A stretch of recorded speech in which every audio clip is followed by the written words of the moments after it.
Olá, Pai do Senhor. Vamos continuar nossa leitura bíblica do livro de 2 Crônicas, capítulo 32. Senaqueribe invade Judá. Depois de tudo isso e dessas provas de felicidade que o rei Ezequias deu, Senaqueribe, rei da Assíria, invadiu o país de Judá. O seu exército cercou as cidades protegidas por muralhas, procurando conquistá-las. Quando Ezequias viu que Senaqueribe estava planejando atacar Jerusalém, também consultou os seus chefes militares e civis e propôs que tapassem as fontes de água que ficavam fora da cidade, e eles concordaram com o plano. Muita gente se juntou e foram tapar todas as fontes e também o canal que atravessava aquela região. Isso foi feito para que os assírios encontrassem pouca água quando chegassem perto da cidade. Ezequias se animou e consertou a muralha da cidade. Construiu torres em cima dela e levantou outra muralha ao redor da que já existia. Também construiu defesas no terreno que havia sido feito no lado leste, na cidade de Davi, e mandou fazer muitas lanças e escudos. Colocou oficiais no comando de todos os homens da cidade, mandou os oficiais se reunirem na praça do portão de entrada da cidade e disse: sejam fortes e corajosos, não fiquem assustados nem tenham medo do rei da Síria e do seu enorme exército, pois aquele que está no nosso lado é mais poderoso do que o que está do lado dele. Ele só conta com a força dos homens, mas do nosso lado está o Senhor nosso Deus, para nos ajudar e para guerrear por nós. E o povo ficou animado ao ouvir as palavras do rei Ezequias. Algum tempo depois, Senaqueribe, rei da Síria, juntou o seu exército e estava cercando a cidade de Laquis. Ele ouviu alguns oficiais a Jerusalém para entregarem ao rei Ezequias a seguinte mensagem: eu, Senaqueribe, rei da Síria, quero saber como é que vocês, moradores de Jerusalém, podem se sentir seguros ficando aí enquanto o exército inimigo está cercando a cidade. Ezequias disse que o Senhor não... Ezequias disse que o Senhor, o Deus de vocês, os liberar das minhas mãos, mas ele os está enganando a vocês.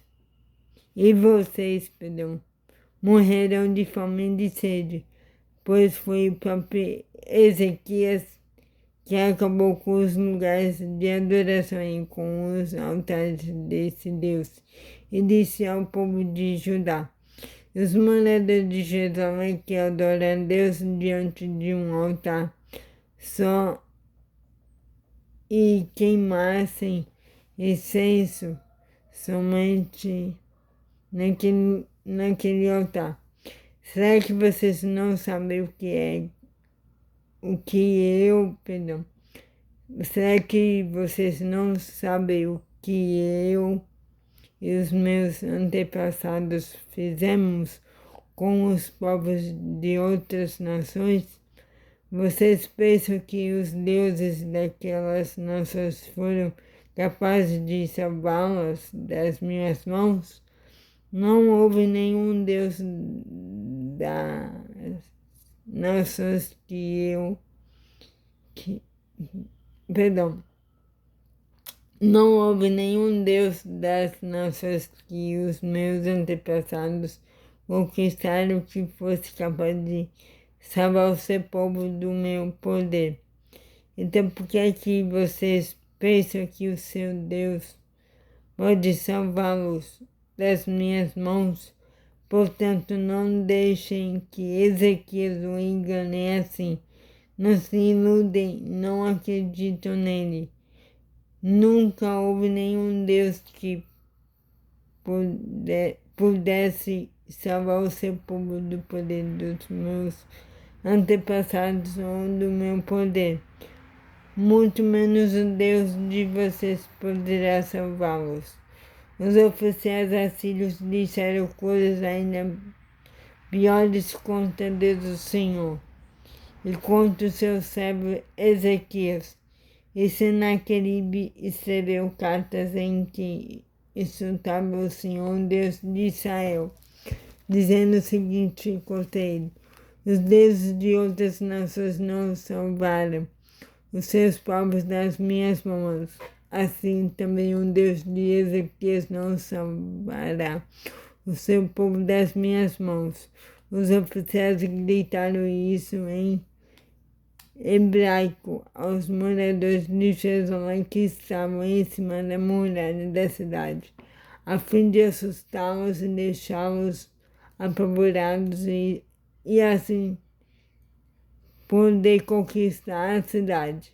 Os oficiais falaram a respeito de Deus de Jerusalém como se ele fosse como os deuses de outros povos que são ídolos e feitos por mãos humanas. Aí o rei Ezequias, o profeta Isaías, filho de Amós, oraram a Deus e pediram a sua ajuda. Então o Senhor Deus enviou um anjo que matou todos os soldados e todos os oficiais do exército assírio. O rei Senaqueribe voltou envergonhado para o seu país. Certo dia, quando estava adorando no templo do seu Deus, alguns dos seus filhos o mataram à espada. Foi assim que o Senhor Deus salvou Ezequias e os moradores de Jerusalém das mãos de Senaqueribe, rei da Síria, e das mãos de todos os outros inimigos. E Deus deu ao seu povo paz com todos os países vizinhos. Muitas pessoas iam a Jerusalém levando ofertas ao Senhor e ricos presentes para o rei Ezequias de Judá.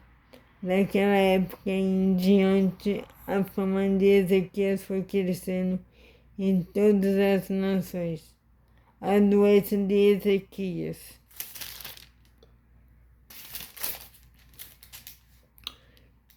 Por esse tempo o rei Ezequias ficou doente e quase morreu. Então orou a Deus o Senhor e Deus respondeu, dando um sinal para provar que ele ficará bom. Deus foi bondoso com Ezequias, mas ele não lhe agradeceu, pois era orgulhoso. Por isso Deus ficou irado com ele, com o povo de Judá e com os moradores de Jerusalém. Aí Ezequias se arrependeu do seu orgulho, como também os moradores de Jerusalém. Assim o Senhor só castigou o povo depois da morte de Ezequias. A riqueza de Ezequias. Ezequias ficou muito rico e recebeu muitas homenagens. Construiu depósito para guardar prata, o ouro, as pedras preciosas, as especiarias, os escudos e os outros objetos de valor. que possuía. Construiu também armazéns para os cereais, o vinho e o azeite, estrebarias para o gado, currais para os carneiros. Ezequias também construiu cidades. Ele se tornou dono de muito gado e de muitos carneiros, pois Deus lhe deu muitas riquezas. Foi Ezequias quem mandou tapar a saída de cima da fonte de Gion e cavar no lado oeste de Jerusalém um túnel para levar água para debaixo da cidade. Tudo que Ezequias fez deu certo. Quando as altas autoridades da Babilônia enviaram mensageiros a Ezequias para fazerem perguntas sobre o milagre que havia acontecido em Judá, Deus não o ajudou, pois queria pôr à prova, a fim de descobrir o que estava no fundo do seu coração. A morte de Ezequias. Tudo mais que Ezequias fez, inclusive as coisas que fez como prova da sua dedicação a Deus, está escrito na visão do profeta Isaías, filho de Amós, e na história dos reis de Judá e de Israel. Ezequias morreu e foi sepultado na parte de cima dos túmulos dos reis, que eram descendentes de Davi. Quando ele morreu, o povo de Judá e os moradores de Jerusalém lhe prestaram homenagens. E seu filho Manassés ficou no lugar dele como rei. Então é isso a leitura de hoje. Tenha um excelente dia abençoado e que Deus abençoe sua vida. Em nome de Jesus. Amém.